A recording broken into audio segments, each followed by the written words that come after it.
There is a date. Nobody knows exactly when it falls, but the world's most powerful technology companies, Google, Microsoft, IBM, the NSA, they are all preparing for it. They are preparing in classified briefings, in emergency infrastructure meetings, and in rooms most of us will never enter. Because on that date, every password you have ever created becomes worthless. Every private message you have ever sent becomes readable. Every bank transaction, every encrypted file, every secret exposed. Not because someone hacked the system, but because the mathematics the entire internet was built on simply stopped working. They call it Q-Day. And the most unsettling part? It is not a theory. It is a countdown. To understand why Q-Day changes everything, you first need to understand what holds the digital world together right now. Every time you send a message, make a payment, or log into anything, your data is scrambled using a mathematical lock. Here's how that lock works. Take two enormous prime numbers, multiply them together, and you get one impossibly large result. Now here's the trick. Going forward is easy, but going backward is not. If you give the world's most powerful supercomputer that enormous number and ask it to find the two original primes, it would still be working when the sun burns out. That's not poetic license. That is the actual security guarantee protecting your bank account right now. The number of possible combinations to test is larger than the number of atoms in the observable universe. So the assumption was simple. Brute force is impossible. Therefore, your data is safe. For 70 years, that assumption held. Governments trusted it, banks trusted it, and the entire architecture of the modern internet was built on top of it. And then, quantum mechanics arrived, and it broke the assumption completely. Here's where things get genuinely strange. Every computer you have ever used operates on the same fundamental principle. Information is stored as bits. A bit is either a 1 or a 0, on or off, yes or no, nothing in between. A quantum computer does not follow that rule.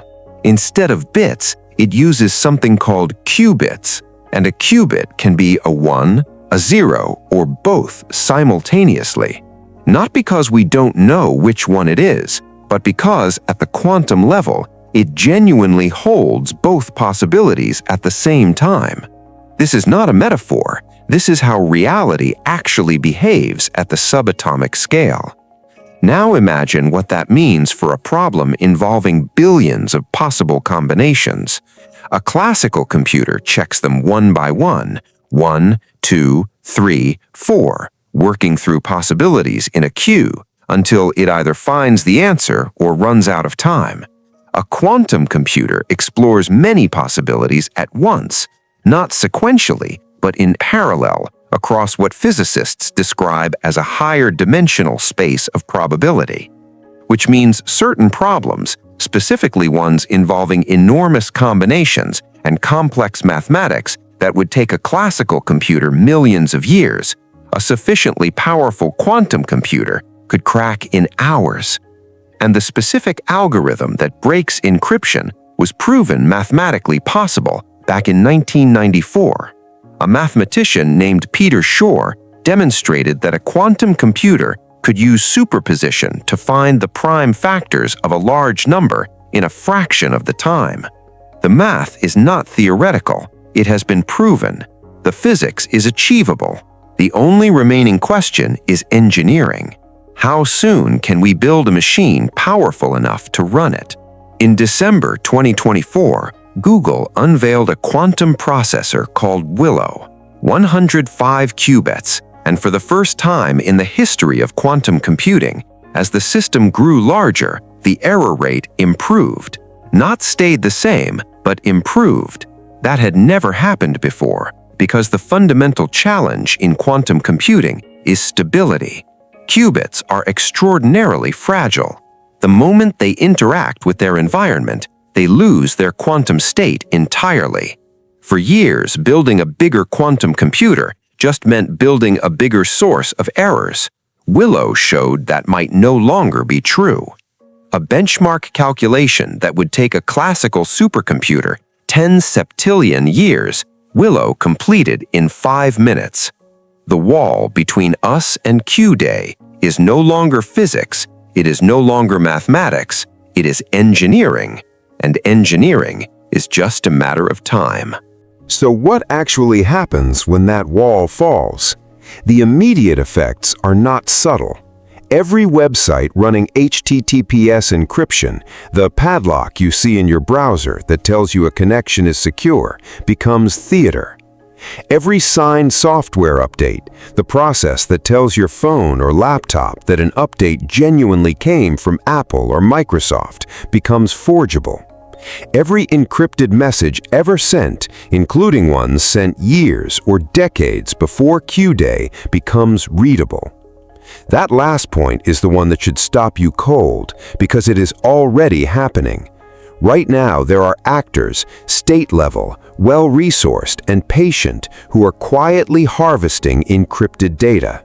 They are storing it and waiting, not because they can read it today, but because they fully intend to read it later. Your private messages from 5 years ago, medical records, legal communications, and financial history are already collected and already archived, simply waiting for the hardware to catch up. They call this strategy harvest now, decrypt later. And the most uncomfortable truth is this: the data breach has already happened. You just do not know it yet, because the lock is still holding, for now. And when Q-Day arrives, it will not feel like a system failure. There will be no warning and no single dramatic moment of collapse. Just a quiet morning when the mathematics stops being true and everything built on top of it begins to fall. The response already exists.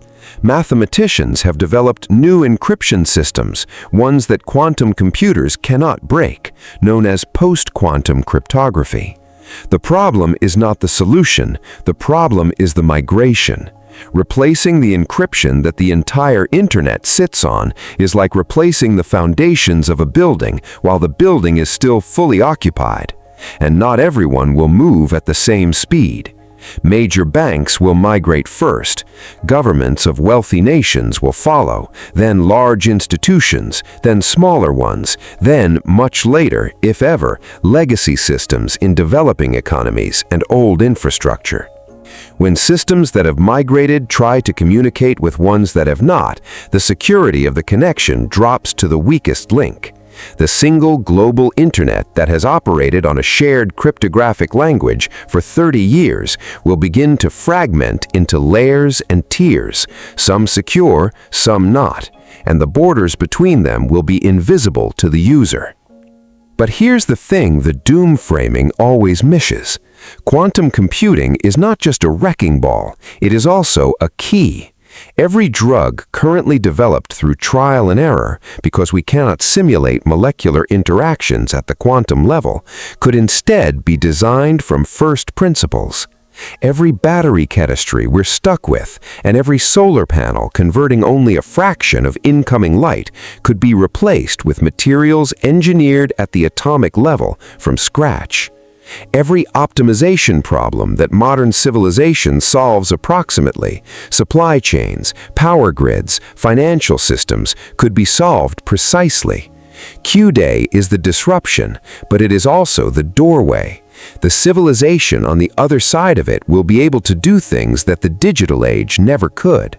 The threat and the opportunity are the same event, seen from different directions. Here is where we actually are. You are alive in the last years of the mathematical assumption that the entire modern world trusted without question. The encryption protecting your most private information has an expiration date, and the people with the resources to prepare for it are already preparing, quietly, without public announcement, without asking for your input. The decisions being made right now, who controls quantum hardware, who licenses it, who sets the standards, and who trains the people who run it, these decisions will shape the civilization that comes next more profoundly than any political election you've ever voted in. And almost none of us are part of that conversation. There's a concept in quantum physics called superposition. It's the idea that a particle holds multiple possible states simultaneously until the moment it is observed. Only then does it collapse into a single reality. Right now, the future holds multiple possible versions of itself at once. A version where this transition is navigated carefully, where privacy is protected, and where access is distributed, and a version where it is not. Which one becomes real depends entirely on whether enough people understood what was coming before the moment of collapse arrived. You just became one of those people. Think deeper. Stay sovereign. See you in the next one.